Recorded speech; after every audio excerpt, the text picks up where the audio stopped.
right, guys, we are live. This is the Shillan and Duffy recap show on the Loudmouth MMA Podcast Network and, of course, on the Sherdog Podcast Network, live on YouTube.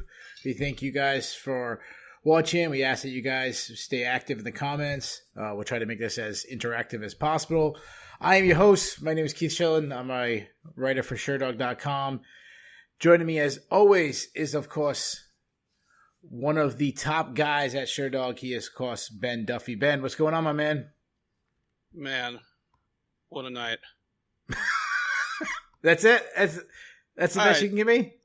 I assume anybody watching right now just finished watching the same card we did. If you've watched us before, you know we're going to give this card a letter grade at the end. Sherdog Associate Editor Jay Petrie has already lobbed us a question, which I am going to propose we address at that time, which is, this is the worst UFC card since blank. UFC 33? I don't know. It's been a long time. I'm not ready to go quite that far, but I will say this. This is the worst card we've recapped. Yeah. And we've probably recapped... we've recapped quite a few, probably close to 50 or so. I'm looking back right now at my nearest competitor candidate to it to see if you and I recapped it, and we did not. So, okay, I've got my answer to the bonus question at the end. Okay. Let's do this. Guys, in the chat, do us a favor. One, give us the grade of how you score, letter grade, A, B, C, D, F, whatever. Also, tell us what is a card that is worse than this one? All right. And by the way, if you disagree, if you think this was a great card or just wasn't that bad, let us know. Let us have it. If I'm overreacting when I say, ugh, this sucked, let me know. Yeah, I mean, maybe if you're one of the judges, I don't know, do the judges get paid by card they have to submit? Like, this might be a good card for them, as every fight, but one, I believe, went to the judges' scorecard. Let's get right into it. The main event last week, we had a heavyweight clash between Derek Lewis and Curtis Blades. That fight ended in one of the most spectacular knockouts in UFC history. One of the knockout of the year candidate, early knockout of the year candidate in Derek Lewis. We were hoping to have it 2 in a row to kind of have something like that, and we did not get that. I believe we might have had more phones ringing than Jairzinho Rozenstruik landed punches, as Ciryl Gane blanked him 50-45 on all 3 judges' scorecard. I'm assuming that there's really no other way to score this fight. It's pretty clear that Gane won every round, but not, he didn't run away with his own offense to get 10-8s. There's no other way to score this. I mean, I guess maybe you could throw a 10-10 round in there. I don't know. I don't even know where to start with this, so I'm going to give Ciryl Gane a pass. Okay? I mean, he won significantly. This is, on paper, his best win. It was his first headline. He was, he obviously showed his ability to go 25 minutes. He's also learning on the job. I mean, this guy fought professionally the first time just over 2.5 years ago. Am I being too nice to him? Like, even though he won and he kind of took what Rozenstruik gave him, should I be more critical of him? Like, should I have demanded that he do more? No, I'm glad that you led off that way. Well, actually, I'm not glad, because this show would be more exciting if we disagreed. But I'm going to more than give him a pass here. Yeah, this fight sucked to watch. There was an element of suspense because, I mean, how much do you remember of the Overeem Rozenstruik fight? That was completely forgettable until the last 15 seconds. And because of that, there was the element of suspense. Okay, Rozenstruik could explode at any moment with his fight-changing power, but once that final horn sounded and it didn't happen, then you sit back and you go, okay, that is 29 minutes of my life that I'm not going to get back. That sucked. But I can't blame it on Gane. One, he attempted 11 or 12 takedowns. And if he had managed to secure a takedown, I think he could have ended this fight. Yeah. Rozenstruik is no great chop on the ground, and Gane is. So he tried repeatedly for what would have been his best and most direct route to victory. Number two, yeah, they spent a lot of time standing and staring at each other, but when they did strike, Gane went first every single time. You can't sit there waiting to counter without feinting or moving like Rozenstruik did. It looked like Yoel Romero versus Israel Adesanya. Gane went first, landed his jab, got back out of range. If he can beat the other man with nothing but a jab, that's not on him. Yeah. So I agree this fight was not entertaining. And neither was the Overeem versus Rozenstruik fight. But I think the Overeem Rozenstruik fight was like 3 times more action, 4 times more action than this one was. It was better. It was better than this, yes. Yeah, this one was tough. I don't really blame Gane for it. Like you said, he took what Rozenstruik gave him. I think about it like a football game where if the defense is every time you hand the ball off, you get 5 yards, just keep handing the ball off. It might not be the most entertaining, but it is what it is. If you're in the other team's field and you're in field goal range, sometimes you got to kick the field goal. And if you win 9-0, you win 9-0. You win 15-0. That's what I feel like. I felt like 5 field goals was kicked. 5 field goals to nothing. Let me ask you this. And obviously this is unfair. You're not him, but what do you think was going through Rozenstruik's mind during this fight? Like what could he have possibly been thinking? I think he gave away the first 2 rounds. I think he gave away all 5 rounds. It's not like he ever had a huge sense of urgency even by the end, but the first 2 rounds in particular, and I am always going to hesitate and qualify when I say something like this about a fighter, because I'm not the guy standing in front of Surreal Gane, with someone on his couch telling me, dude, just jump in there and hit him. But yeah, I don't know if he's hesitant because now he has been knocked out and he's facing another guy that theoretically could just put one solid shot on his ear and put him away. But by the 3rd round, he had to know that he was losing the fight. Yeah. He had to know he was losing the fight. And even the most unrealistic fighter, and a lot of fighters are unrealistic about their own skill sets and their own prospects, he had to know there was only one way he was going to win this fight. And it was by landing a single monstrous shot that changed the momentum of the fight. And 3rd through 5th rounds, I thought he tried more often for that kind of thing. He did seem to be trying to get Gane to run into a big shot. It just didn't work. Gane was too smart and too big and too quick. Yeah, no, I understand. So he had that kind of Tyron Woodley strategy, the one that, bad Tyron Woodley, what we've been talking about a lot, where you're trying to land the perfect shot, but you're also not throwing it enough, not giving yourself enough options. You have a very small window of winning, and then you're giving yourself even lesser, chances. I think about it like if I took a basket and put it in the middle of my yard, and I was say 50 feet away from it, and I said, hit a golf ball into that basket, it's very unlikely. But if I have one golf ball, it's extremely unlikely. If I have 50 golf balls, I have a much better chance of getting one in. Sure. That's kind of how I felt like this. This is twice now where we've seen him in high caliber fights that he has been. Well, I mean, really 3 if you really want to go with Overeem as not a good performance either. Kind of saved at the end.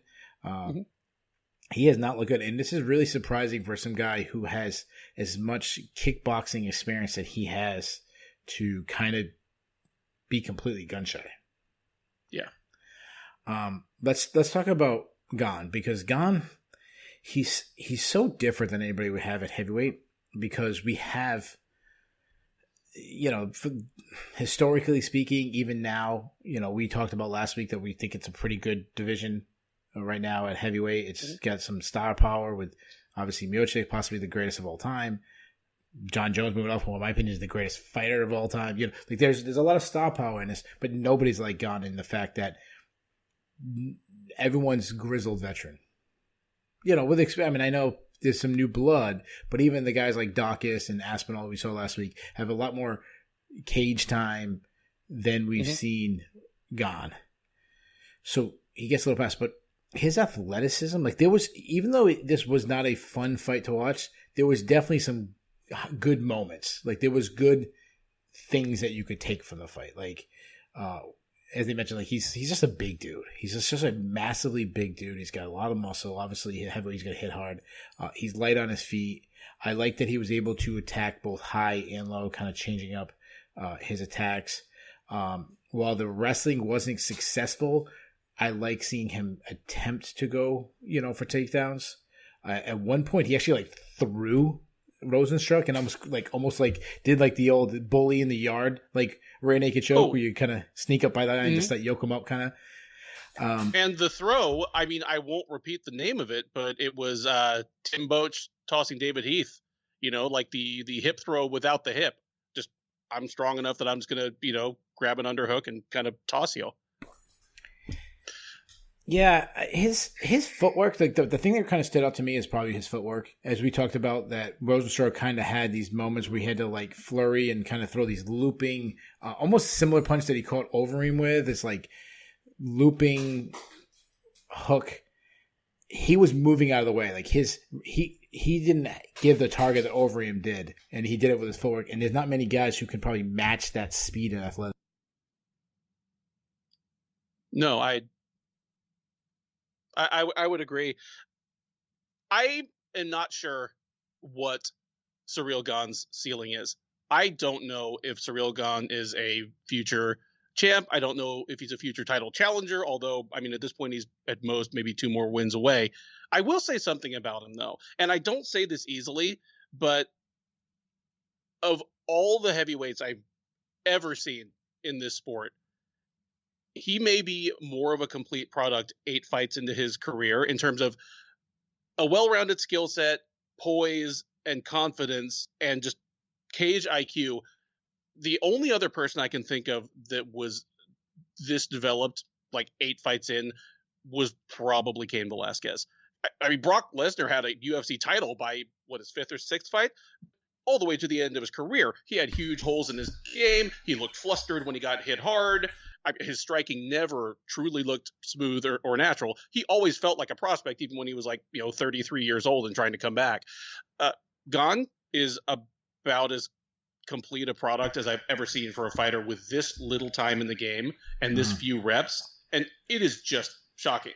It's not safe to assume he's going to keep developing at this at this level.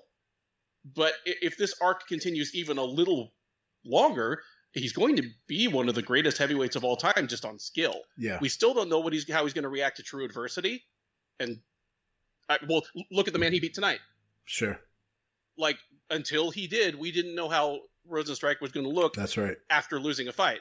Now we kind of do. So that's a big question mark. But I'm already ready to call Gane the greatest heavyweight prospect ever.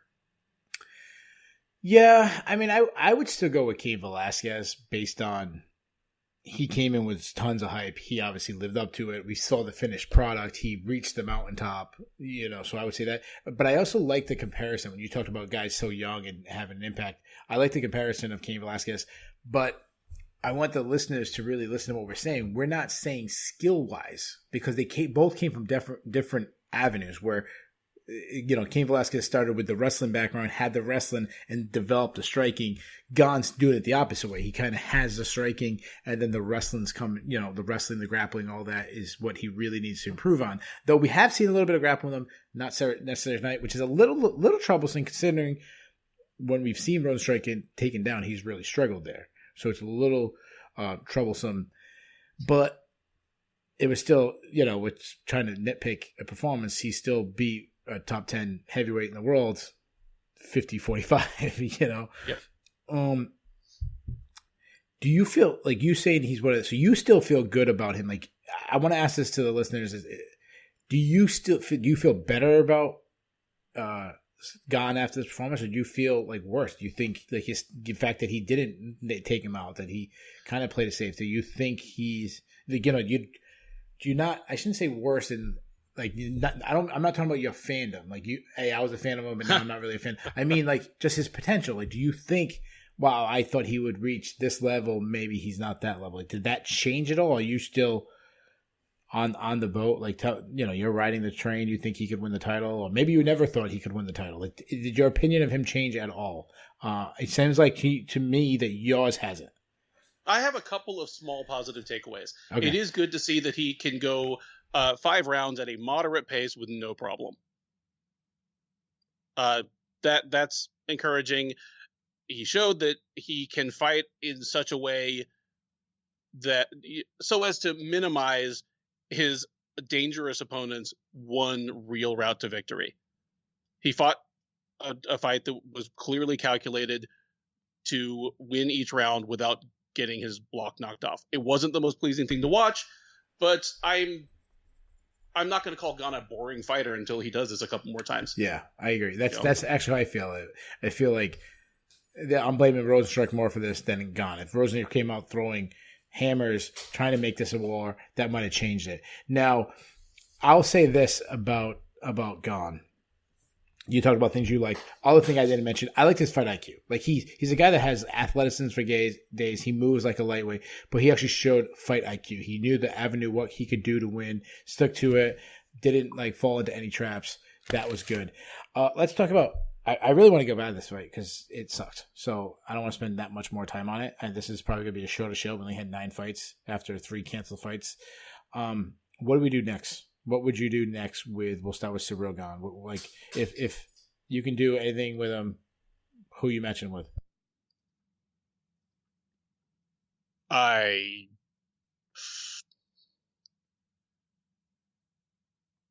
would be... I don't feel comfortable giving him a huge step up after that one is the problem. That looked like the work of a guy that needs another borderline top 15 fighter at best. You know what I mean? Like, there's nothing there that makes me want to see him fight Curtis Blades or see him fight even Alexander Volkov. Yeah. So it's such a tough situation. We had a hard time last week being that it's a log jam in the top. You figure, as we already talked about, I don't want to recap it too much, but we say, obviously, Francis Ngannou's fighting for the title. John Jones already been promised number 2. After Derek Lewis's knockout of Curtis Blades, he might be number 3. Where's Volkov? Who's Volkov fight? So to me, there's like 3 options. You can do, or actually really 4 options. The first option is Derek Lewis. He just saw him last week. They both logjam, do that. The other one is Alexander Volkov. There. Between, there's 2. The third option is fight one of those also up-and-comers. The Chris Dawkins, Tom Aspinalls, you do that. Mm-hmm. I don't like the idea of Curtis Blades. I think Curtis Blades should be taking a step down, get a win, get back in it. So the one that I came up with, and I know by what you already said, I think you're going to hate my matchup, but I'd have him fight the loser of the title fight. The loser of Stipe Miocic and Francis Ngannou. Like, that's what I would do. I think that's too much for Gane right now. Or I don't hate it as a fight, but I don't think they even need to do that with him yet. Again, he's a 7-fight veteran. He's only even been training in the sport for 3.5 years. I would be fine. You mentioned 2 of the youngish heavyweights who won last week. However, the other, the guy from Moldova, Sergey Spivak. Okay. I don't hate Sergey because, for one thing, more of a Spivak veteran. is a guy and he's already he's younger than Gane. He's young, but like I'm saying more. But he's veteran. had more fights. Yeah. He's already lost a couple in the UFC, so it's not like Gane is handing some fellow prospect his first UFC loss and really kicking him back down the ladder. I mean, that almost looks like a step up in terms of name value for Spivak. Oh, absolutely, it is. I mean, though Spivak's the guy that's got 5 or 6 UFC fights. Yeah, I mean, I don't hit that one. Wasn't Spivak's last fight? Wasn't that the opening fight? Oh. Word from Jay Petrie. Gane said he would only fight Ngannou if they're fighting for a title. So we got some French. Oh yes, because they have that teammate thing going. Yep. Yeah. I honestly, I mean, I know it's like a weird teammate because Francis Ngannou, he trains with Extreme Couture now, and there was the old, when they do train in France, it's like a little bit of crossover. Yeah, I mean, if you're going to do that and say Francis Ngannou is the champion, and you figure by the time Gane gets himself in the title picture, hopefully we're past this coronavirus thing. Hopefully, they're back, in arenas with fans. If that's the case and they're going to fight each other, you do your UFC card in France. It's newly now legalized. That's what I would do.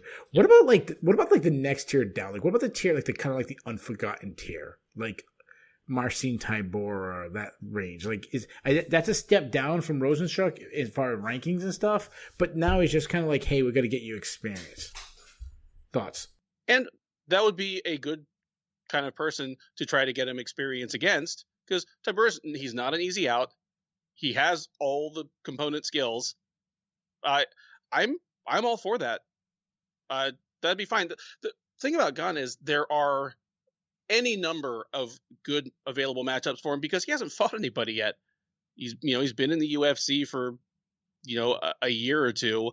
He's only fought 4 times in the UFC. He's been on the way up, so he's not some dude who's already fought with half of the top 15 and either lost or won. So there are plenty of options for him without him having to take a huge step up. And anytime it's possible for the UFC to do that they don't have to rush somebody into the title picture, I prefer it. Develop your prospect. He is still a prospect. Yes, he's in the top. He's in Sherdog's top 10. He's in the UFC's top 10. But he doesn't need to be rushed to a title shot. He's in the top 10 because it's such a small division numerically, compared to like lightweight or welterweight. Yeah. Lewis called out Overeem. If that doesn't happen, Gane versus Overeem again. I would have been happier to jump on board with this a couple fights ago for Overeem because he was that guy who he was still super dangerous. Sure. He was still like, if you were still in prospect land, like say Romanov, he was going to put you in your place, and only the best of the best could really dominate him. But he looked so bad in that last fight. If I'm Overeem, do I even want to fight Srogan? Yeah. I do think that this is a really tough situation. Like, it's not often we say that matchmakers have a hard time trying to make something that makes sense. I think this is actually one of those cases that it is actually kind of tough. I'm looking at some of the comments in one guy, shout out to Bruce Bobtrotter. I love that name. Bruce basically is saying that Gane, there's just a paraphrase, Don probably has the ability to win the title, but he's not going to be popular. I think his performance was too tentative. It's something we might see in the future. Kind of be an unpopular heavyweight, a little safe. Maybe I was trying to think of like Tim Sylvia during like when he was beating Arlovsky, Jeff Munson era, like kind of like that. Obviously, I'm putting some words in Bob's mind. I just like going on that. Let's go over to Rozenstruik, because it's, to me, his next fight is probably going to be on a prelim. Like, it could be a fight night prelim. Like, he's going to drop down big based on some of the performance he has. I'll go first this time. Like, what I would do with him, maybe that is like, maybe I give him one of the younger guys we just saw. Like, why not Chris Daukaus? Like, put him against Chris Daukaus. But yeah, I guess I shouldn't say in the prelim, because if he fights Chris Daukaus, he's not going to fight in the prelim. But he's probably stuck to he's not getting a main event anytime soon. That's for sure. He's not getting a main event anytime soon, but considering that the UFC has never really gotten past the idea of putting weirdly undeserving heavyweight fights onto main cards, he might be on a main card. And the thing is, if he takes enough of a step down in competition, he's probably going to go back to knocking people the hell out. Yeah, unless we think something is permanently broken up here, which I have no reason to believe. If you give him a step down to like a top 25 guy instead of a top 10 guy, he's probably going to go back to knocking fools out. And I've not completely given up on the guy. Like, he has not been doing MMA seriously full time for very long either. No, I mean, his main coach is still first and foremost kind of a kickboxing coach. Yeah. There's no reason he couldn't develop a more well-rounded skill set. There's no reason he couldn't develop just a little better poise in the cage. Yeah. He didn't know what to do tonight. Yeah, he needs to make some serious change, and maybe it's a change of scenery, maybe it's to go to a different team, maybe it's see a sports psychologist. Like, this is something that needs, he can't just do the same thing next time, have the same camp, same strategy, everything, because he's not going to win over fans. Anyways, that was main event. I don't know what I'm going to give the card yet, but for as far as the main event, I'm giving the main event F. Like, it is as bad of a main event that we've had in a long time. Yeah, it's terrible. Like, the only thing that could have made it worse is if like they got the decision wrong, but it was so obvious that like even that they couldn't even do that. So yeah, like these other fights that we've had bad. Like I think about like Stephen Thompson, Darren Till was kind of a boring fight. Like the very end was exciting when Darren Till dropped him, but there was a little bit like who's going to win. There's a little controversy, exciting. Like this was, one-sided. There's nothing. The co-main event was better than the main event, but it wasn't much better. Like it wasn't a barn burner itself. I'd probably give it like a C- D itself. If we're just grading, and I'm not going to do this for the entire card, throwing out grades, but in the co-main event, Magomed Ankalaev won a decision over Nikita Krylov. To me at this point, I know what I got Nikita Krylov. He's going to be that top 10, 15 ranges fighter, and that's kind of where he's slotted in. He's going to be, if you're not that level, you're going to lose to him. If you are that level, you might beat him. I agree, although I'll say that this is as good a performance as I could have envisioned coming out of Krylov tonight. Oh, Krylov, okay. Yeah, out of Krylov. I predicted that just the wheels would come off at some point and Ankalaev would get the finish. But no, Krylov fought to his best advantage throughout the fight. He just isn't as good a fighter.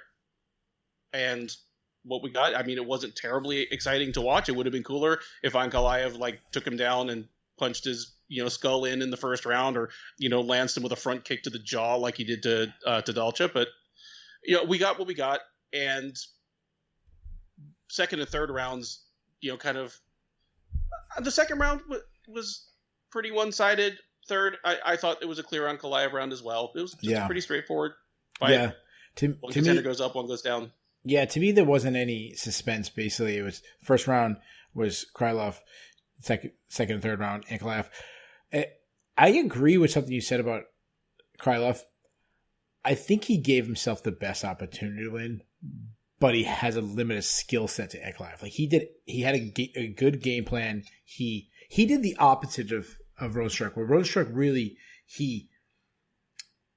closed the window, closed his opportunity, limited the chances he had. Krylov gave himself the best opportunity. It just still wasn't enough. Now, we're both high on Ankalaev. We've both been talking this guy up. I saw some good and I saw some bad. And tell me what you agree with, what you disagree with. The good, that he finally found that check hook. He kept throwing the check hook over and over again.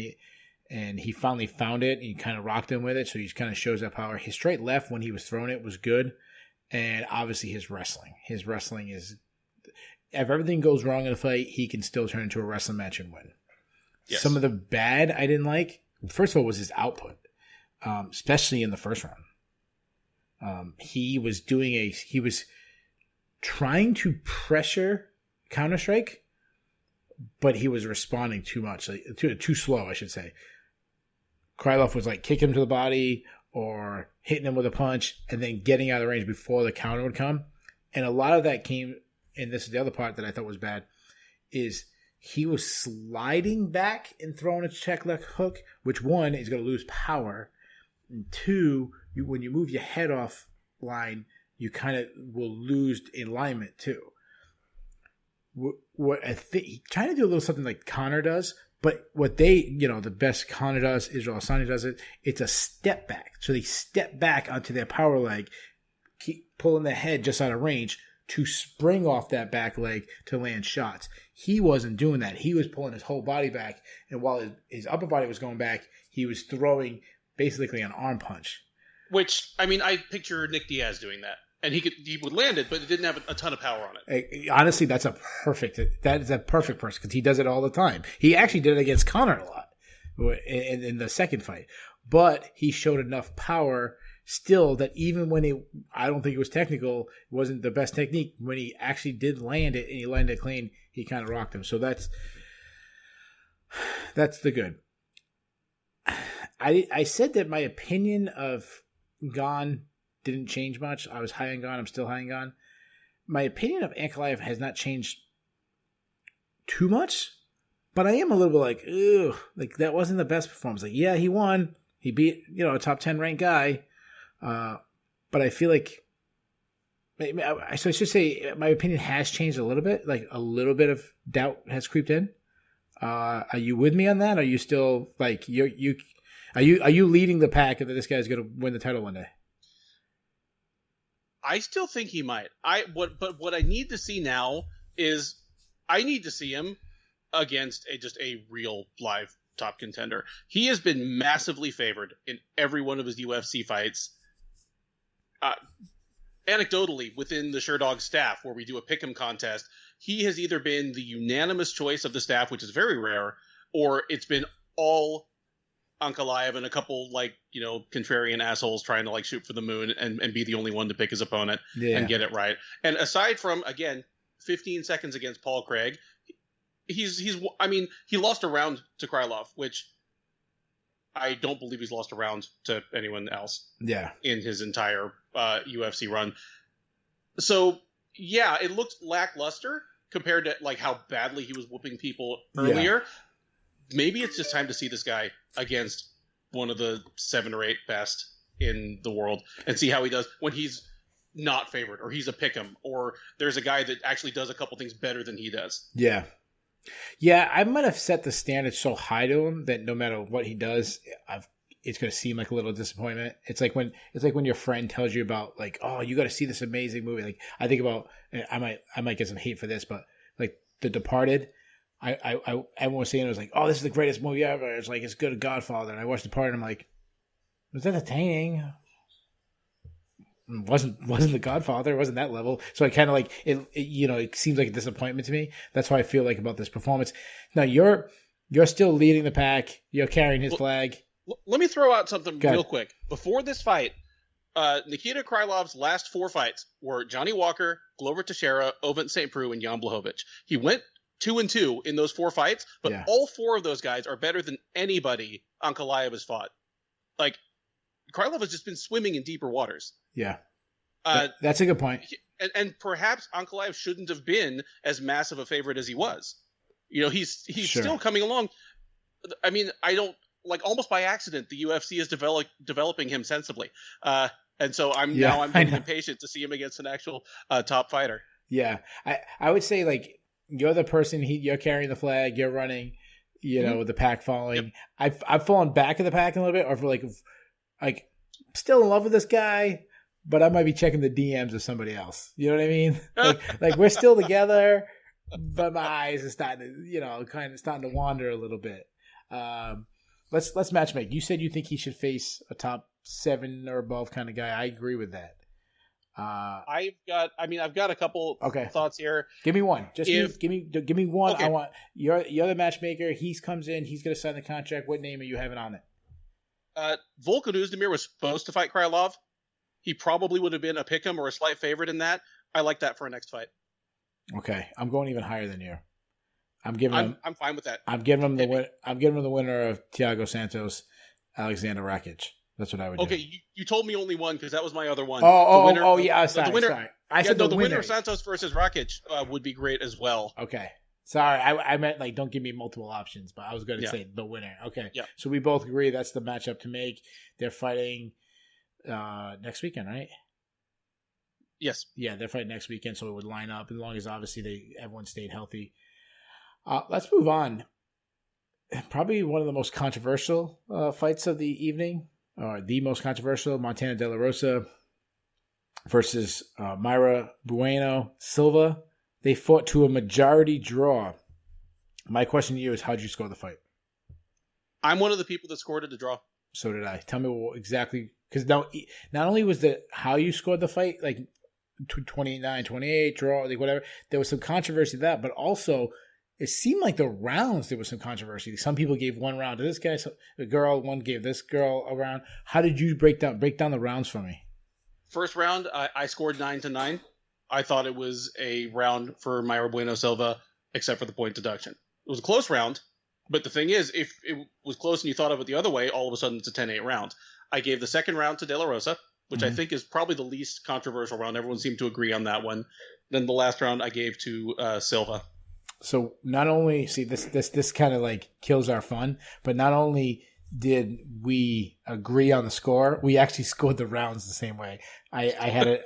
So without the point deduction, then Borna Silva would win. However, do you agree with the point deduction? Because I'll say I do.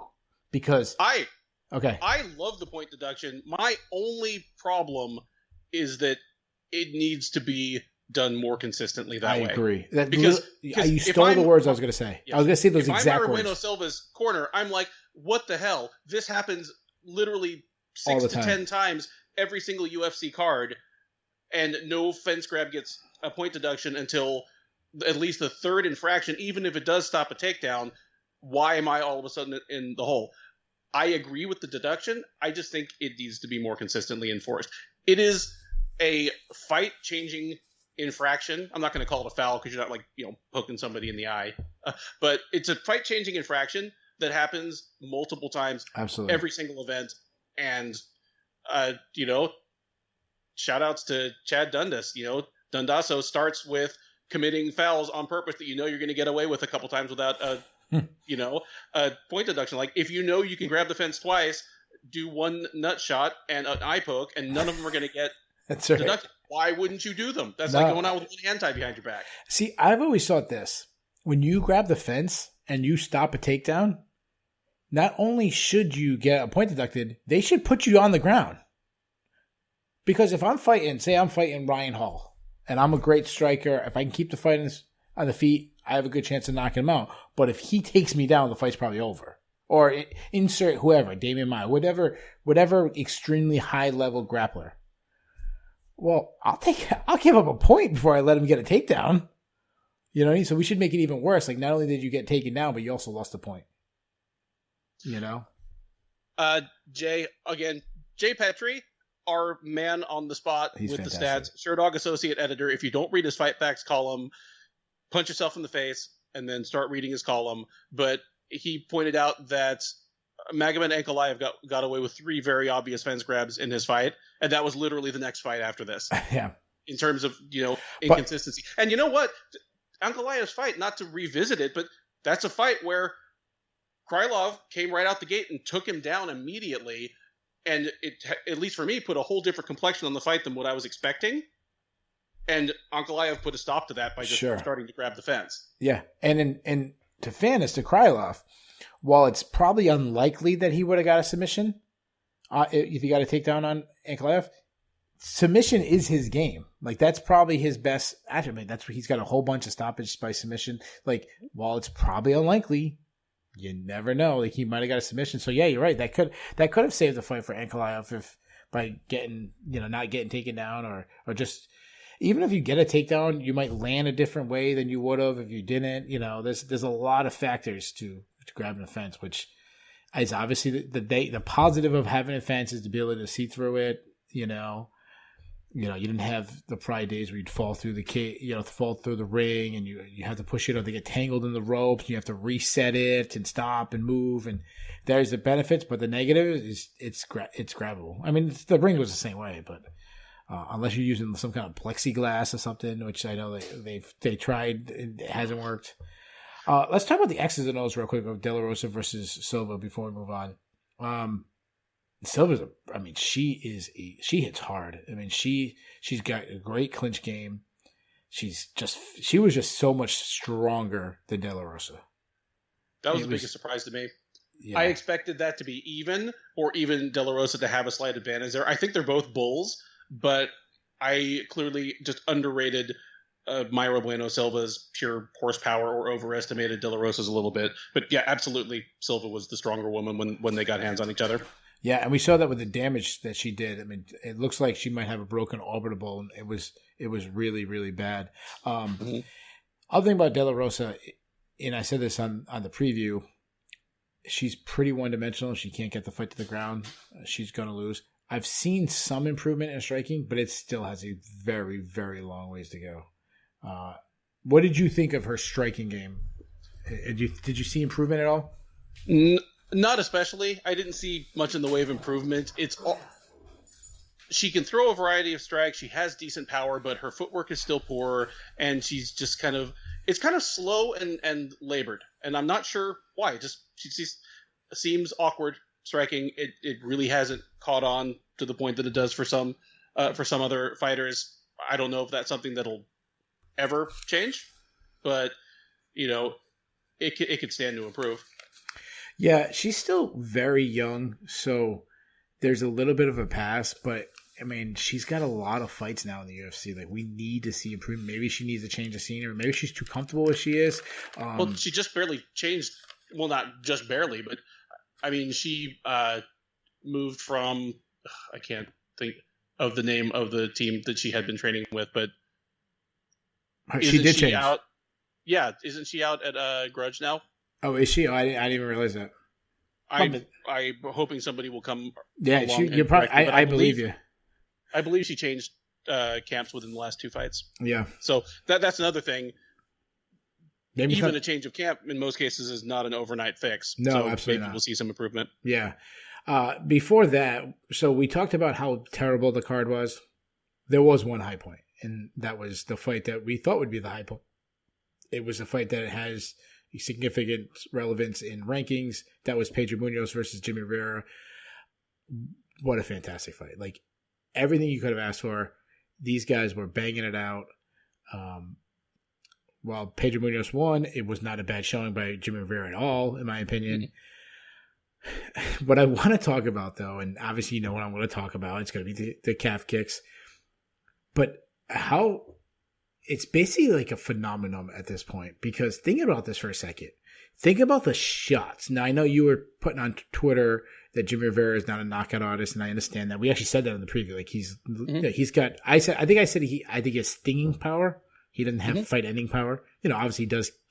I know there was some early knockouts, but I mean, generally speaking, he's not a big one-punch guy. But he can sting you. He can hurt you. He's going to hit you, and he's going to back you up. That wasn't the case. Mm-hmm. But what I thought was amazing is he landed so many power hooks while Munoz was landing the calf kicks. And think about trying to explain that to your non-MMA friends, that one guy keeps punching the guy in the face with power shots. The other guy starts kicking his leg, and the leg is going to give out first. And if this was a boxing match, Jimmy Rivera won it, and won it pretty convincingly. Oh, yeah. But it was not a one-sided fight, but there was no controversy. It was a 30-27 scorecard. And yeah, 2 minutes into the fight, I was not feeling comfortable with my pick of Munoz. It was such a tense kickboxing match. And Rivera had already tagged him a couple times, more or less cleanly. Some had glanced off. There had been some serious near misses. And I was like, this is going to be the fight where 36-year-old Pedro Munoz, just that top gear slips a little bit. Rivera's going to catch him this round. And even if Rivera doesn't have one-shot knockout power, if he can hurt you and then jump on you and keep laying it on, he absolutely can finish people. Sure. I said, this is over. But by the end of the first round, Munoz had found the rhythm a little bit, and those kicks were already really starting to tell. Yeah. No, I totally agree. I thought it was a great performance by Munoz. It's like his boxing, he lost the boxing match, but his chin is absolutely incredible. Regardless of Jimmy Rivera's punching power, he needs to get credit because he doesn't even back up when you hit him. He doesn't even seem like he got hit. He's not even fazed by it. He has his mission. He knows what he's got to do. He was backing Jimmy up to that like outer rim where Jimmy didn't have much area where he can go much further. And then when he got in that range, he went down to that calf. And I remember watching Jimmy Rivera land big shots. And if you're watching with your family or friends, whatever, you're watching the fight and the guy lands a big shot, we go, oh, you do that. Everyone has the same reaction. I was doing that to the calf kicks. Like, Jimmy Rivera would hit like a 3-punch combination. Everyone would land perfect. And Pedro Munoz would respond with the calf kick. And I was like feeling that calf kick more. Like, oh, that must have hurt. And did you get a chance to look at his leg? It was a mess. Oh, it was like the swelling was like changing direction where it was going. Oh, and like even by mid-second round, his left kneecap was black and blue just from like something starting to pool there. That was a mess. I hope he's okay. I hope he's okay. It's telling that the current and recent former fighter in the booth were so uncomfortable with it. Yeah. Like, Felder and Bisping could not get off that topic, and you could just tell they were kind of cringing in their seats. That is one thing I will always love about having current and former fighters on the commentary booth. They understand. Yeah. Yeah. Jimmy Rivera's toughness, like, no one could, after watching this fight, no one could ever question his stuff. Because we've seen guys get leg kicked, and the fight's over. Fight's over. Either it's period over, like I fall over and this thing is done, or it might as well be over. But just a half hour ago, we're talking about Jairzinho Rozenstruik just not pulling the trigger. Rivera was trying to end this fight until the end of the fight. He really the third round might have been the best round. Sensational fight. And he came out. I remember at the very beginning of the third, they wants to give him that hoorah. You want to win this fight, you got to knock him out. And he came out hopping and throwing everything he had. Now Pedro Munoz, we talked about his chin, absolute legendary. The way he just marches down his opponent based on his chin is besides the damage he can do, how tired he's going to get you because you're unloading big shots and it's having no effect. It just keeps coming. I think about it. It's like Tetris. When you're playing Tetris and you're moving the blocks, but the higher you get up, you got to move it super faster, and then it keeps building up. No matter how fast you build it up, it's going to hit the top. Like, that's what I feel like when you're fighting Pedro Munoz. Like, you get in a panic because he's keep coming, and you're like, no matter what I do, these things have no effect, just getting higher and higher. Like, that's Pedro Munoz. And just slightly off topic, what kind of roll of quarters must Cody Garbrandt have had in his hand? Yeah. I know, to even have even affect him. Yeah, and beyond affect him, sure. It was a candidate for knockout of the year. And we talked about this on the preview. No, you're thinking no. You're thinking of Ascenso when he knocked out Ascenso. But you're right. Thank you. Thank you. Sorry. Yeah. He hurt Munoz. No, he hurt Yes. Munoz, and that's when they both started opening up with the shots, and Munoz knocked him out. Yeah. Yeah. I was misremembering that. I get it. Little short guy. Yeah, I get it. Short bantamweight who fought Cody Garbrandt. But he did hurt him. Another thing that Munoz's scramble ability, like Jimmy Rivera when he took him down, and we talked about this on the previews, his ability, like, he might not stuff your takedown, but you're not going to hold him down. It's like it's holding a grease pig. He's going to get up, and he did it again against Jimmy Rivera, who was his last fight or maybe 2 fights ago. His last fight, I think it was his last fight, was against Cody Stamann, a very good wrestler who got taken down and struggled to get up with Jimmy Rivera. Like, Jimmy Rivera was able to hold him down for a big portion of the time. Not Munoz. No. What do you want to do with Munoz next? He called for a fight for TJ Dillashaw. I actually like that just fine. Everybody's called for a fight with TJ Dillashaw. Sandhagen called for a fight, and everybody has. Everybody has. I like it for Munoz. Munoz has the opposite problem of Gane. Gane's fought nobody because he's just barely come along. Munoz has fought everybody. He's fought everybody in this top 15 that's even remotely available. I actually, if they can make it happen, I actually like him versus Dillashaw. Yeah, I don't mind it at all. I mean, that division, we've talked about this before. That division, it's hard to make a bad matchup. I still like the idea of maybe Frankie Edgar against TJ Dillashaw. Give him the big name. Should be a winnable fight. Should favor Dillashaw. Like, that's the matchup I might want to do if I'm bringing back Dillashaw. I don't like the idea of an automatic title shot or anything like that, especially how cramped up the division is. So with Munoz, I always try to find the picture that would line up also on the calendar. And saying Dominic Cruz, never counting on Dominic Cruz to have a quick turnaround or having a 3 to 4 month turnaround is never a good idea. But I like the idea of Dominic Cruz versus Casey Kenny. Now, hold on, by the way, guys. Don't read into that. I was just throwing Dominic Cruz out there first. I wasn't suggesting Dominic Cruz is my pick to win. You can find out my pick this week with me and Ben preview the show. So make sure you check that out right here on Sherdog Podcast Network. Jay brings up, what about Munoz versus Jose Aldo? Like we just said, you can't make a bad matchup. Can't make a bad matchup. Yeah. How funny would it be where, and Jose Aldo's not the kicker? No, Joe. In fairness, we're comparing two different styles. Right. Pedro Munoz goes to the calf when Jose Aldo hasn't been a kick. We've seen a little bit. He's kind of came back a little bit. The kicks have come back a little bit, but not like the WEC days, the early, the title run. But his was the classic. Whip it at your thigh. Yeah. Marco Huas, your Pedro Hizo thigh kick, which is so funny.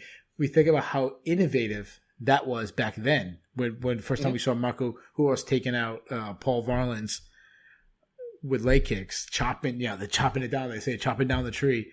How crazy to think that if you just went down another foot, how quicker that tree would have got chopped down. It'd be different chopping down with an axe and with a chainsaw. Anyways, I'm assuming they probably already gave the awards. There's no brainer. Munoz and Rivera's fight of the night. Oh, it's the only good fight of the night. Do we have the award? I'm assuming. Let me look and see if we have awards yet. Well, while you're doing that, okay, so obviously it was the fight of the night. Ooh. Here's all you need to know about this card. Okay. Fight of the night, Munoz versus Rivera. Okay, let me guess the other two. So there's two performances. To me, just by default, you have to give it to Ronnie Lawrence. You're shaking your head. No, there's only one performance of the night bonus. It did go to Ronnie Lawrence. They only even gave out one. Wow. Dana White, Uncle Dana's like, fuck all of you. I'm keeping the other 50 G's. That's it. That's snow for my driveway. Peace. We'll see you next week. Only one performance of the night bonus. Wow. I mean, yeah. Gee, that's it. Maybe, hey, you know what? Maybe he's feeling generous and he'll give an extra one next week. Or, I don't know, track down, who was the guy? Julian Rosa with his flying knee knockout from, was that last week or 2 weeks ago? Remember he threw the flying knee knockout. Like it didn't get anything. Didn't get a bonus just because there was so much crazy stuff going on. I want to say that was just last weekend. Yeah. Yeah, last week or the week before, whatever. Send him the money because come on, that guy got screwed. Before that, Alex Caceres versus Kevin Croom. Alex Caceres won unanimous decision. This was the fight I was most confident in. Early going, I was like, oh man, but Kevin Croom is not good. That's the only thing I'll say about the guy. He's not good. He's extremely sloppy. He has a crazy, grueling style where his style was, I'm going to come at you with no technique, shoot from a mile away, turn into wrestling scrambles, and I'm going to tire you out. And he did tire Alex Caceres out. The problem is he tired himself out even more. Caceres, just that veteran poise. You can see in so many situations that Croom was burning 3 times as much gas as Caceres was, even while Caceres was still winning the round. But for Croom to even put Caceres on the back foot and force him to react, he was having to burn so much more gas.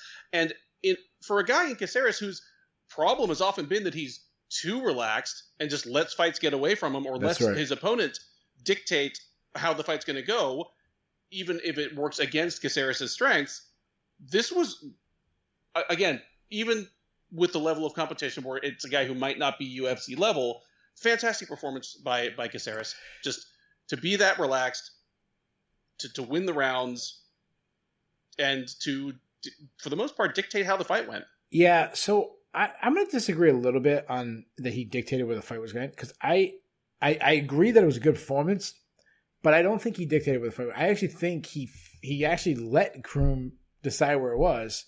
There was moments he could have used more lateral movement. The only difference is the skills between these two guys there's such a big gap that it didn't matter. That even though this is how you want the fight to go, I'm so much better than you. I'm going to win these battles anyways. That's how I felt that was. And especially in the third round. Especially in the third round, because if you remember, he hurt him on the feet several times. And at that point, he should have been losing lateral movement, but he wasn't. Croom still got chances to grapple with him. And I'm like, why aren't you pushing away, lateral movement, pot shot and him, jabbing, and then land a quick shot or a step in knee, a high kick. You could put him out. And he still let Croom close the distance and turn it into a wrestling match. I see your point there, especially in the third round, and I probably just overlooked that because he was tuning him up so badly when it went to the floor that maybe I forgot that Croom was the one who wanted it there in the first place. I don't know. Yeah, so I don't think Croom is UFC level, but he's 1-1 in the UFC. I'll tell you right now, he's not making my cut list. I think to me, you kind of have to lose at least 2 in a row before you make my cut list. But he's not UFC level. So I said that, the highest, highlight of the card was Rivera and Munoz. We both agree. I'm assuming pretty much everyone agreed. I think another highlight of the card was Thiago Moses in the fight against Alex Hernandez. Moises is making, and we talk about this all the time about their age, he's making leaps and bounds of improvement from fight to fight to fight. And we talked about, and I know I picked Hernandez, I think you picked Hernandez too. We said we saw improvement, but I felt like Hernandez would still be like too high, a jump. And I think we even said the rematch a couple years down the road, that's when again, well, that wasn't true. He leaped over him. It was a really good performance from Thiago Moses. What did you think of him? Oh, completely agreed. I had a pretty good night picking fights tonight. We ended up with 9 fights on the card. One of them was a draw, so let's toss that one. Nobody predicted a draw. On the rest of them, I went 6 for 8. Nice. On the other one I got wrong. I disagree with the decision, so I'm going to be bitter about that in a minute. The other one was this one. This one, I was just dead wrong about how this fight played out. I expected Hernandez to win, and I think it's because I underestimated like you say, the leaps and bounds that Moises is making between fights, not just in his individual skills and how he strings them together, but even physically. I expected Hernandez to be faster and more powerful. He still is. I mean, Hernandez is a hell of an athlete. Sure. But he wasn't faster than him. He wasn't faster than Moises, and he was not especially overpowering to them on the occasions that they were trying to wrestle or grapple or they were in the clinch. I expected Hernandez to be able to bully him. Yeah. And he didn't. But yeah, Moises just boxed him up.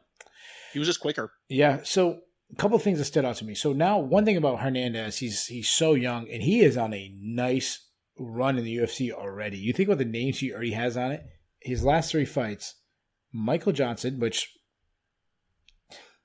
the win hasn't aged well. It hasn't aged well in a long time. But that young in your career, it's still a pretty tough out. Followed by Bobby Green, who's always a tough out. And now Alex Hernandez. That's a good run. Yep. So that stands out to me. But also the X's and O's of this fight, I felt like Hernandez was given, without realizing, he was giving Moises what he wanted. Moises wanted to sit back and wanted to just counter him and kind of sit back off that back leg and explode. And he was, Hernandez was attacking and was kind of, he was landing just beyond the reach of his punches. And when Moises was coming in, he was landing on the power shots where you're starting to generate power. If you extend too far out, you lose power, but you kind of catch too much, you don't have enough power yet. You kind of catch it in that mid. That's really where you see the knockouts, where it's not all the way extended. And that's where Moises was landing. He was landing hard. I also love, that he was, not only was he countering with combinations, but he started throwing, he had a quick high kick. And remember, the best part of his game is his grappling. And he didn't even need it tonight. And then the way his confidence built in the 3rd round, he really turned it up in the 3rd round. To me, a just overall great performance. And he's the guy that before I might have been doing like that, looking away from, kind of throwing a little shade. Now I'm like, this is the guy that I'm putting a little star next to his name. I'm looking forward to the next time I see him fight.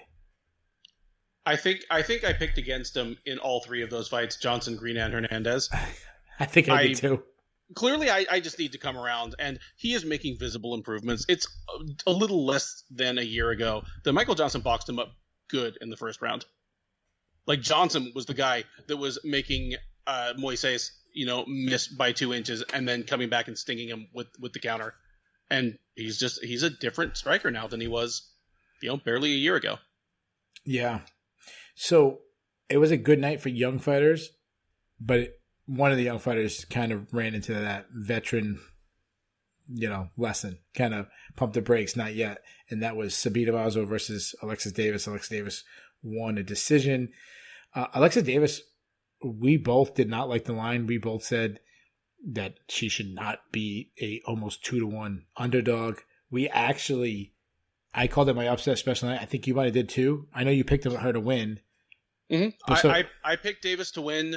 I don't know if I specifically named it my upset special, but betting wise, it would be. And it's rare. Like I'm not an analyst. I'm not a chalkboard guy. It's rare that I see a fight as clearly as I saw this one and just have it play out exactly like I saw it. But even as soon as the names were announced, and I knew it had been a while since Alexis Davis had fought, but I hadn't looked back and seen, oh geez, it's almost 2 years. It's like, oh man, you know what? Davis is going to eat a couple of jabs and a couple long kicks, and then she's going to run right through Mazzo like a truck and, just bully her. Because Mazzo was underpowered, just physical strength-wise, at flyweight. And, it didn't translate up to bantamweight. And I'm ready, and it sounds weird to say this about someone who she looks like a fitness model. She looks like a personal trainer, but she's kind of a minus athlete. She's slow. She's not explosive. She's not terribly strong for, like her build and her frame. She's not landing head kicks on UFC level flyweights or bantamweights. And the people who've beaten her in the UFC have taken advantage of her strength-wise, Marina Moroz and Alexis Davis, and people like JJ Aldrich that just cannot do that still lose to her. Yeah. So she has some natural things just from her physique. The extremely long legs is always good. She can really use her range. So I would never tell her to not kick because that would be stupid. I mean, look at her game. Look at those legs. You have to kick. She just needs to not throw naked kicks. She needs to kind of learn how to hide them a little bit, which when I was doing the preview, I thought she was kind of doing, but I didn't see this though. I saw her really focusing on boxing and then throwing a kick, not mixing them in together. I like that she's just touching. I like that. I like that she's trying to establish range. So there is some things I like about Mazzo that I saw. What I don't like is and it's super obvious. I hate when you give a blanket statement. Like I hate when I do this, but it's a very blanket statement. Like her ground game needs improvement, specifically her scramble ability. She's got to understand when either to fight through a takedown attempt or to basically Pedro Munoz it when you hit the ground. The canvas is lava, as my kids play, the floor is lava. Like, start acting like that. Don't be throwing up submission attempts. Not against a crafty veteran like Alexis Davis. That's exactly what she wanted. She didn't feel threatened by the submission attempts at all. In fact, like, she wants that. Like, it would have been a lot worse if you were trying to scramble. You were very confident in the underdog pick. I was very confident. It was one of those ones where this jumped out. I've been on a nice little run on my underdog picks, my upset specials. This was an easy money one. Not easy money that it would win, but that if you're a bettor, that this line was going to be way, way off. And a lot of that has to do just looking at record. That was just a look at a record thing and not digging deep into who they lost and how they lost. Anyways, before that, obviously the performance of the night went to Ronnie Lawrence. He thrashed Vince Cachero. And it was one of those ones where if you went running with your friend and they're a long distance runner, you stay with them for a mile, then the gap gets bigger by mile 2, and the gap gets bigger by mile 3. By mile 4, I'm taking the bus. You're still running, That's how I felt like. There was a big gap in skill, and every minute went down, it just kept growing further and further, and Lawrence was just looking more and more dominant. I liked Lawrence a lot. What I saw on the Contender Series, I'm doubling down. Now, this is Vince Cachero, but are you with me? Like, this is someone that I thought he looked spectacular. Lawrence looked fantastic. My only thought by middle of the second round was, is Cachero going to wear Lawrence out? Is Lawrence going to start looking tired? But nope. No. Cachero was the one who started flagging first. Obviously, Lawrence got the finish, which was kind of unexpected. Lawrence could have cruised, but he was still looking for the kill in the third round. Super impressive performance by Ronnie Lawrence. You and I both thought Lawrence was going to just chew him up. That Caceres as this hyper aggressive. I made the comment. I didn't do it on Twitter, but in the Sherdog Slack, Caceres was like a 2004 Hawaiian fighter fighting in 2021, and I meant that as a compliment. I love it. Like, he is just come forward, hyper aggressive fighter, but it was just like feeding a log into a wood chipper faster. Yeah, that he just kept running right at Lawrence. Yeah, Lawrence wrestling was so impressive tonight. The way he was changing. He dropped down on the leg, take it down. He started go to the front headlock as he came up, drop back down on the leg. He always had him changing up with high low, high low.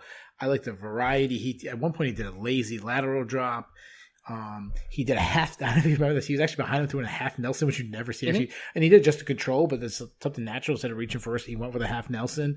Suplexed him at one point. Like, he was just, that was really great. But what also reminded me of, we talked highly of Jamal Emmers in I believe his last fight was against Caceres. I know that was Caceres' last fight. This looked very similar for someone who we were very high on. Lawrence did the same thing, and then Lawrence was able to put him away at the end.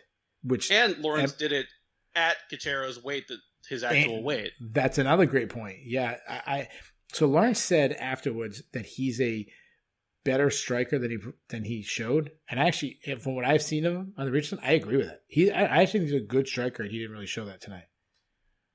And I think a lot of that has to do with Caceres' style. It's just a tough fight. No matter what, you're going to be fighting off your back foot.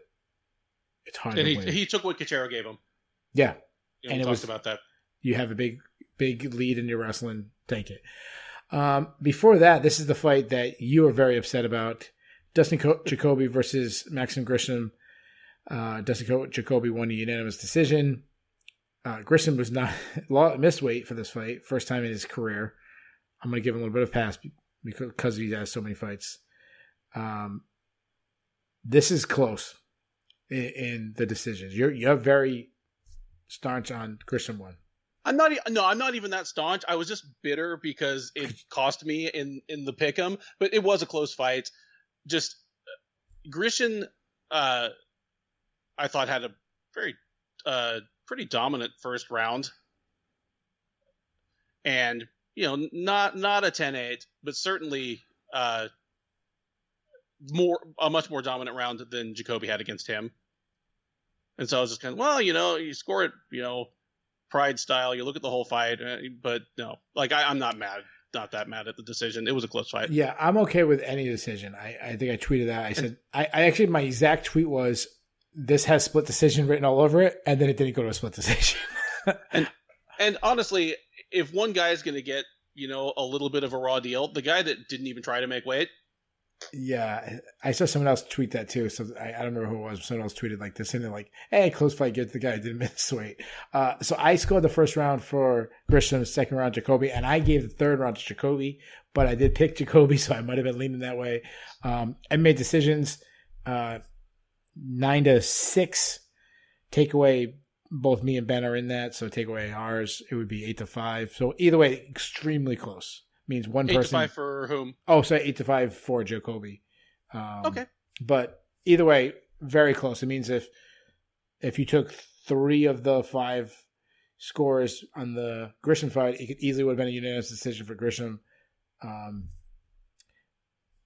That's it. We've covered all 9 fights. You want to get to the fun stuff? All right, let's get to the fun stuff. All right, so guys, let's start with the cut list. So the cut list, I already mentioned it. I got 1 name on it. Do you have any names? I have 0. Okay. So I'm even letting Caceres have another shot. So okay, that's the one. You want to try to talk me into it? Nope. So the way we do the cut list is we make our own independent cut list. This is and what we mean by cut list is people we don't think deserve to be in the UFC anymore, taking up spots of somebody else. If you make both of our lists, you are on the official Shillan and Duffy cut list. I had Caceres. He's 0-2 in the UFC. He's actually lost 4 out of his last 5 fights. But he is entertaining, and I'm assuming that's the way you went with, right? He's entertaining, and I'm fine with him being on the should never have been signed in the first place list, since he was 1-2 in his last 3 before being signed. But basically, he's 0-2 in the UFC. Once is on short notice out of his weight class, and both times he's fought guys that we both see as probably future top 10 fighters. For all we know, he's a top 15 bantamweight. I don't think he is, but there's no way of knowing. After these 2 fights. You know what? You said I could try to talk you. To put him on the list. I think you talked me to take him off the list. I'll take him off the list. So either way, he wasn't on the official list. His cut list is always longer than mine. Like Keith, the Pawtucket Scissors, Shillan always wants to just cut all these people. I'm too nice. That's it. But you know what? You always grade the card worse than I do. I always give it a better grade than you do. Yeah. Well, we might agree tonight. We'll see. Yeah. Let's go to the Bulls and the Bears. The Bulls and the Bears, this is a stock market reference if you don't understand it. Bulls is when things are going good, the market or stock, it's a bull stock. That means it's on the rise. When it's going bad, it's a bear stock. That means it's on the decline. We can pick up to 3. We do it hockey style, 3, 2, 1, 1 being the best. We just did a negative. Let's do a positive. Let's do the Bulls. I'll let you go first, man. Okay. Bull number 1. Pedro Munoz. It was the fight of the night. It was the only good fight of the night, or the only, really rewatchable fight of the night, at least. That level of good. You avenged an old loss. You stopped the skid for yourself. You reaffirmed yourself as a top 10 fighter and, maybe a guy who needs another look at a title shot. Couldn't be much of a better night than Pedro Munoz had. Number 2, Thiago Moses. All the reasons we said, making substantial improvements from fight to fight. He looked great tonight. He beat somebody that you and I both picked him to lose to, and he beat him in pretty uncontroversial fashion. With the possible exception of welterweight, lightweight is the hardest division to break into the top 10 of. Any fighter is 4 in heavyweight is 4 wins away from the top 10. Welterweight is more like 8. Just ask Leon Edwards. And lightweight is much closer to that. But Moises, he looks like a future contender. And I would not have said that even just a year ago. And that he's still just 25. Yeah, I agree. He looks great. Yeah, great night for him. And number 1, us, because the card is over. We win. There you go. I had a somewhat similar list. My number 3, even though Ben doesn't think he deserves to win, this is more about a career turnaround, and that's Dustin Jacoby. And what I mean by this is a guy that was once in the UFC, got cut from the UFC, actually left the sport in MMA for a long time, has returned. Not only did he return, got himself a win on the Contender Series, which he was a surprise pick for the Contender Series, and actually is now 2-0 since his return to the UFC. Just the overall changing, if you went back 5 years ago and said Dustin Jacoby would be returning to the UFC and doing so well, I think we'd all be laughing at you. Or saying, who's that again? We probably would have forgot about him. Before you give your top one, can I add just a quick comment to that? Sure.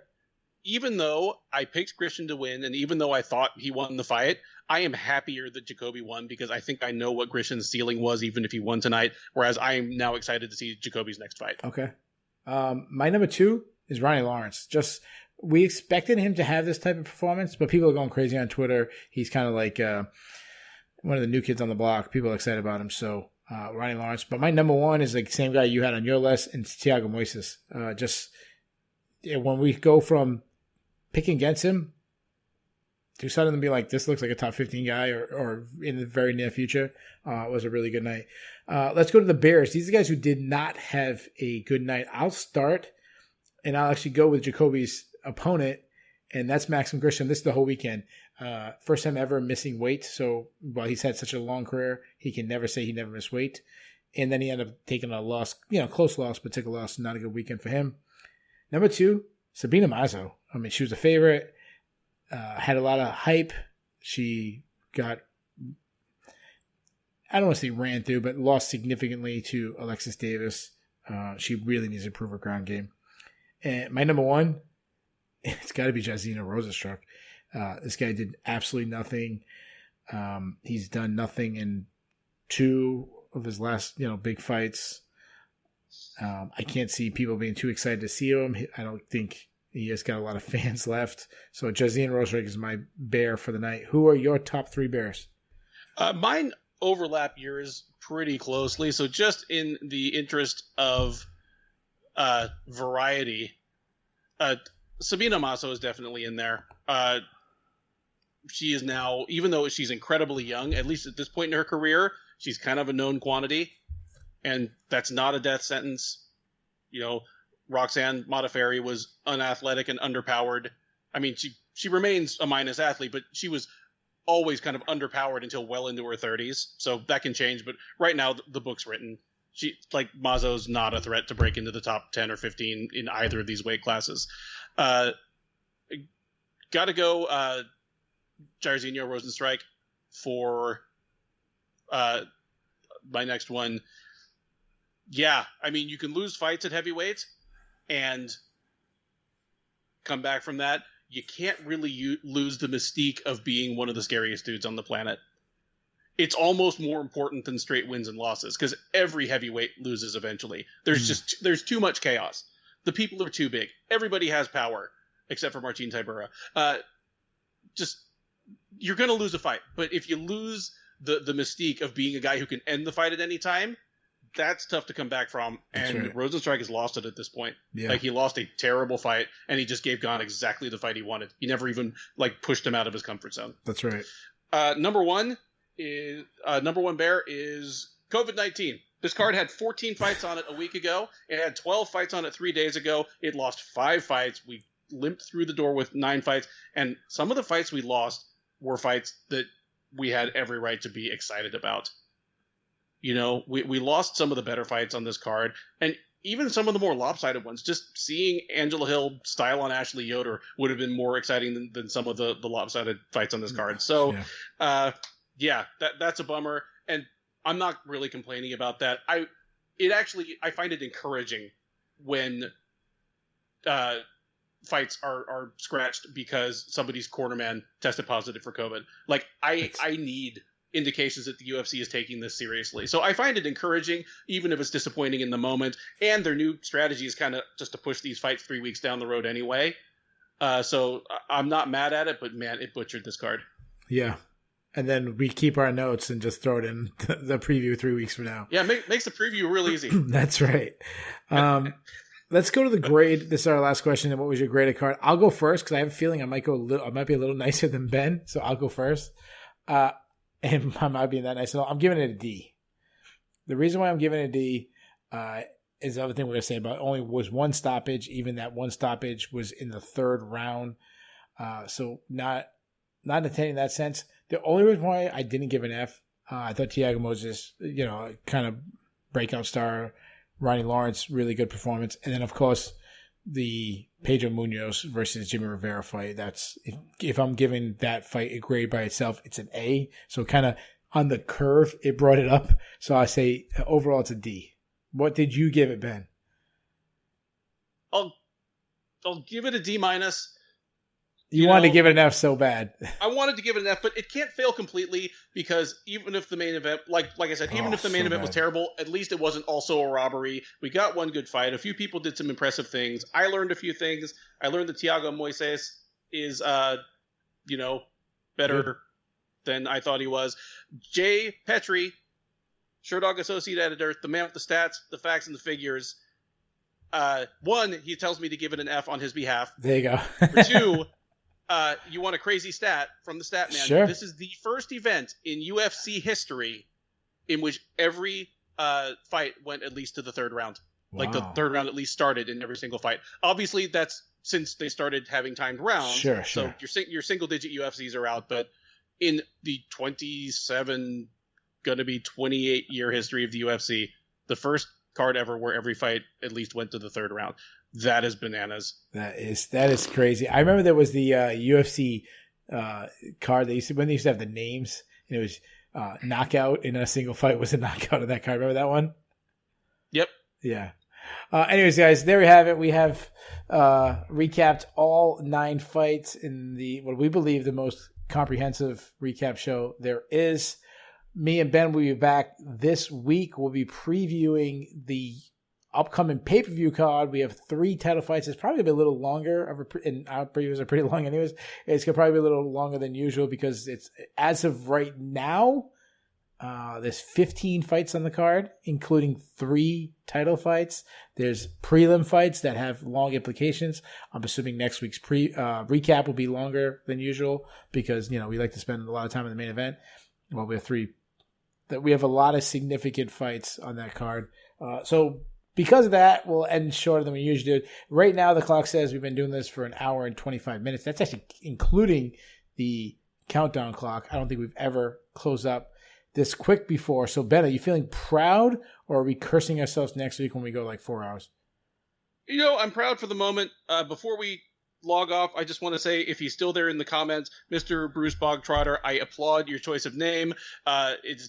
That's a great Matilda reference. It's very rare in the works of Roald Dahl that you get an overweight character who's a sympathetic figure or a hero in any way. As kind of a husky guy myself, I can relate. I want that chocolate cake. So good on you, Bruce Bogtrotter. I have no idea what character Ben is talking about, but anyone who listens to the show, you're a friend of ours. You guys have it. Make sure you check out SureDog.com, all the great things. Also check out all the other shows on the Loudmouth MMA Podcast Network. We'll see you next week.